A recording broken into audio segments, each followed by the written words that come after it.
Step into a world of romance and mystery with Tamora Rose, where love has a rather inconvenient habit of ignoring sensible boundaries like social class, family expectations, supernatural curses, and apparently linear time. Today we're talking about dual timeline romance, those deliciously layered stories where one love story unfolds in the past while another takes shape decades or centuries later. Sometimes the characters are connected by blood, sometimes by an old mystery, sometimes by reincarnation, and sometimes the universe simply seems determined to make two people deal with the emotional baggage that has been sitting unattended since 1743. Whatever the mechanism, the appeal is irresistible. Dual timelines allow romance to become bigger than a single relationship. Love leaves fingerprints behind, and the people living in the present have to decide what those fingerprints mean. There is something inherently romantic about the idea that love can echo. We already understand this instinctively when we visit old houses, read faded letters, or find photographs of people whose entire lives happened before ours even began. We wonder who they loved. We wonder whether they were happy. We wonder what happened after the photograph was taken. Dual timeline romance takes that natural curiosity and gives it emotional teeth. Suddenly, the woman staring out from the portrait above the staircase isn't simply someone's long-dead ancestor. She has secrets. She loved someone she wasn't supposed to love, and now 200 years later, somebody else is standing beneath that portrait, making suspiciously similar mistakes. This is where the genre becomes wonderfully addictive, because readers aren't simply following two romances. They're watching one emotional question travel through time. And that emotional question is what holds the entire story together. You can have one timeline filled with candlelight, horse-drawn carriages, elaborate gowns, and a scandalous gentleman whose cravat is apparently incapable of remaining properly tied whenever the heroine enters the room. Your second timeline can contain smartphones, coffee shops, airplanes, and a hero who communicates primarily through sarcastic text messages. Those worlds can look completely different, but emotionally they need to belong to the same novel. Perhaps both heroines are afraid of surrendering their independence. Perhaps both couples are divided by loyalty. Perhaps one relationship failed because two people allowed duty to decide their lives, while the modern couple is being offered the chance to choose differently. The details change. The central wound does not. The shared wound becomes the bridge between centuries. This is also why the historical portion cannot simply be decorative wallpaper. Gorgeous wallpaper, certainly. We appreciate gorgeous wallpaper around here.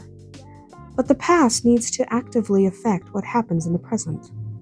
Maybe a marriage recorded in the family history was not what everyone believed it to be. Maybe an old diary reveals that the respectable Victorian grandmother, whose portrait has terrified generations of children, was secretly involved with someone her family considered unsuitable. Perhaps a ruined estate, an inherited necklace, or an unopened letter carries the consequences of a choice made generations earlier. The best dual timeline romances make the past feel alive enough that the readers can sense it pressing against the present. History stops being exposition and becomes an active participant in the love story, occasionally reaching across 200 years to cause trouble because apparently dead people can also meddle. There are several ways to build that connection, and each creates a slightly different experience. Alternating timelines allows both romances to unfold together, moving from past to present and back again. This works beautifully when the two stories deliberately mirror one another because readers begin noticing patterns before the characters do. Another approach makes the past a mystery gradually uncovered through letters, journals, paintings, family stories, or other discoveries. Then the reader learns the historical romance alongside the present-day characters. And of course, paranormal romance gives us even more possibilities. Reincarnation, inherited memories, immortal characters, haunted locations, magical bloodlines, and supernatural bonds can make the connections literal. Subtly, you seem familiar, becomes significantly more complicated when the correct answer is, yes, darling, we were engaged during the French Revolution. It ended badly. Recognition is particularly powerful because it doesn't always need to arrive as a complete supernatural memory. In fact, sometimes it is more effective when it doesn't. Imagine walking into a place you've never visited and feeling homesick. Imagine hearing someone laugh for the first time and experiencing an inexplicable flash of grief. Imagine meeting a stranger and having the unsettling certainty that you already know how their hand will feel in yours. Those tiny moments create intimacy before either character understands why. The reader may understand, which makes everything even more deliciously frustrating. We know why she keeps dreaming about the ruined tower. We know why he instinctively calls her a name nobody has used in centuries. They, meanwhile, are trying to have a perfectly normal first date, while destiny lurks nearby, behaving like it's the least subtle matchmaker imaginable. But dual timeline romance becomes more interesting when repetition isn't treated as inevitability. If everything simply happens exactly as it happened before, the modern characters stop feeling like people and start feeling like actors performing a historical reenactment. And usually it's against their will. The second timeline needs choice. Perhaps the earlier lovers were separated because one of them refused to challenge convention. Centuries later, another couple reaches the same crossroads. This time somebody speaks, somebody stays, somebody refuses to make the sacrifice everyone expects. That difference matters because it turns the story from repetition into transformation. Fate may arrange the meeting, but characters should still determine what happens afterward. Destiny can put two people in the same room. It cannot make them communicate properly. Unfortunately, neither can most romance novelists until approximately 80% of the way through the book. Now, contrast between the eras can make those choices even sharper. Consider something as simple as communication. A modern character in today's modern world can send a message across the world in seconds, while a woman living 2 centuries earlier might wait weeks for a letter that never even arrives. Yet, immediate communication does not guarantee emotional honesty. The historical heroine might spend 3 weeks waiting for one heartfelt letter, while her modern counterpart stares at 3 little typing dots and nearly loses her mind. Technology changes. Human beings will remain remarkably talented at misunderstanding each other. That contrast is part of the pleasure. One couple may be separated by an ocean and unreliable ships. Another might live 15 minutes apart and still somehow avoid the conversation they desperately need to have. The circumstances evolve, but longing remains longing. And fear remains astonishingly creative about finding new disguises. Social expectations create another fascinating contrast. Historical romance naturally gives us external barriers that modern characters may no longer face in quite the same form.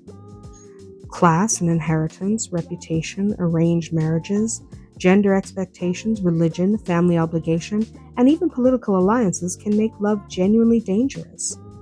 A modern couple may possess freedoms their historical counterparts could barely imagine, yet freedom introduces its own complications. Nobody is forcing them apart, which means they have to confront the uncomfortable possibility that they are doing it themselves.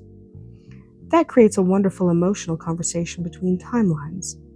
The historical lovers might desperately want choices they do not have. The modern lovers may have every choice available and be terrified of making one. Put those stories beside each other, and suddenly the past doesn't merely explain the present, it challenges it. Of course, both timelines need to be equally compelling, and this is harder than it sounds.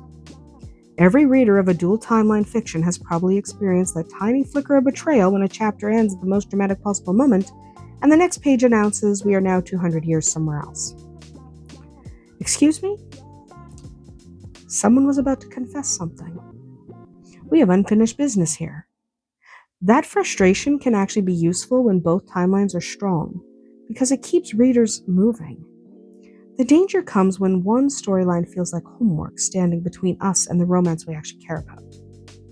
Each era needs characters with desires, conflicts, secrets, and consequences of their own. Neither timeline should exist just to explain the other.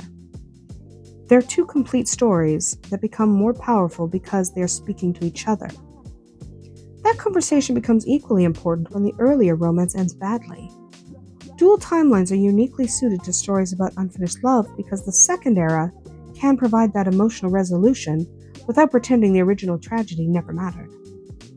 Maybe those first lovers never escaped the forces separating them. Maybe one died waiting. Maybe they chose duty and regretted it. Maybe somebody made an absolutely catastrophic decision that readers will still be yelling about 3 chapters later. The present cannot erase the pain, and it shouldn't try to. What it can do is transform its meaning. A letter finally reaches the person who needed to understand it. A family discovers the truth behind an old scandal. Another pair recognizes the pattern and chooses differently.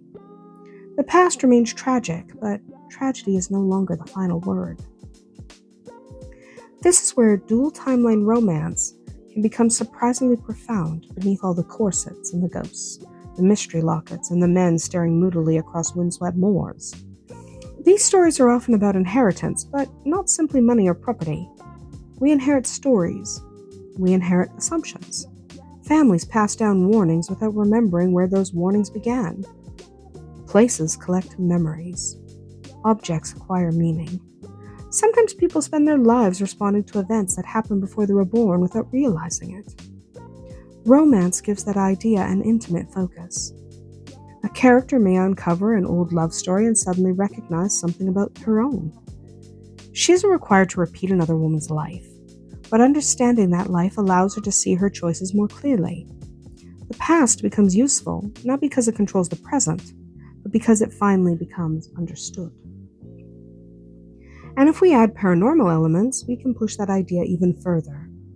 What if the heart literally remembers? What if souls recognize each other even when conscious memory is gone? What if an immortal lover has carried the memory of one person through the centuries, while that person repeatedly returns without remembering him? Romantic? Absolutely. Emotionally uncomplicated? Not even remotely. Imagine meeting someone who knows exactly how you took your tea in 1682 while you were still trying to remember his last name. There is enormous potential for tenderness there, but also grief, imbalance, and uncertainty.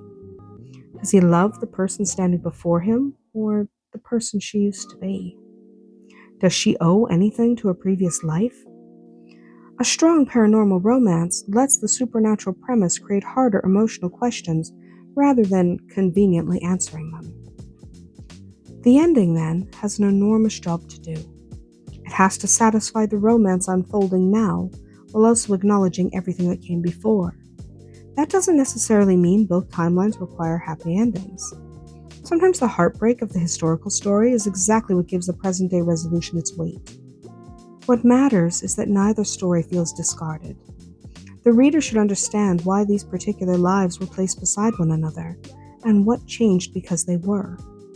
Perhaps love failed once and succeeds now. Perhaps it succeeded in a form nobody understood until generations later. Perhaps the lovers were never reincarnated at all, but their choices created the circumstances that allowed another couple to find happiness. The connection can be mystical, familial, historical, or beautifully coincidental. What matters is emotional completion. Ultimately, dual timeline romance asks us to imagine that love leaves something behind. Not necessarily a ghost pacing the East Wing, though I'm certainly not objecting if one happens to be available. It might leave a letter, or a house, a family story, a promise, a mistake, or simply an echo that someone else recognizes generations later. These stories let us watch the world change, while the deepest human desires remain familiar. People still want to be chosen. They still fear being abandoned. They still fall desperately in love at inconvenient moments. And they still occasionally require several hundred pages to admit what everyone else noticed immediately. Time changes the costumes and the circumstances, but it does not make the heart particularly sensible. Perhaps that's why these romances linger so beautifully after the final page. They offer the comforting possibility that a moment does not become meaningless simply because it ends. Love can influence what comes afterward, sometimes quietly and sometimes across centuries. A lost relationship can become a warning. An unfinished one can become a mystery. A sacrifice can create possibilities for people who never know the full cost. And sometimes, in the most romantic version of all, two people simply keep finding one another until they finally get it right. That's it for today. Tell me in the comments whether you prefer dual timeline romances connected by family secrets, historical mysteries, reincarnation, or lovers who somehow find each other again across centuries. Until we meet again, may your days be filled with passion and just a touch of romance.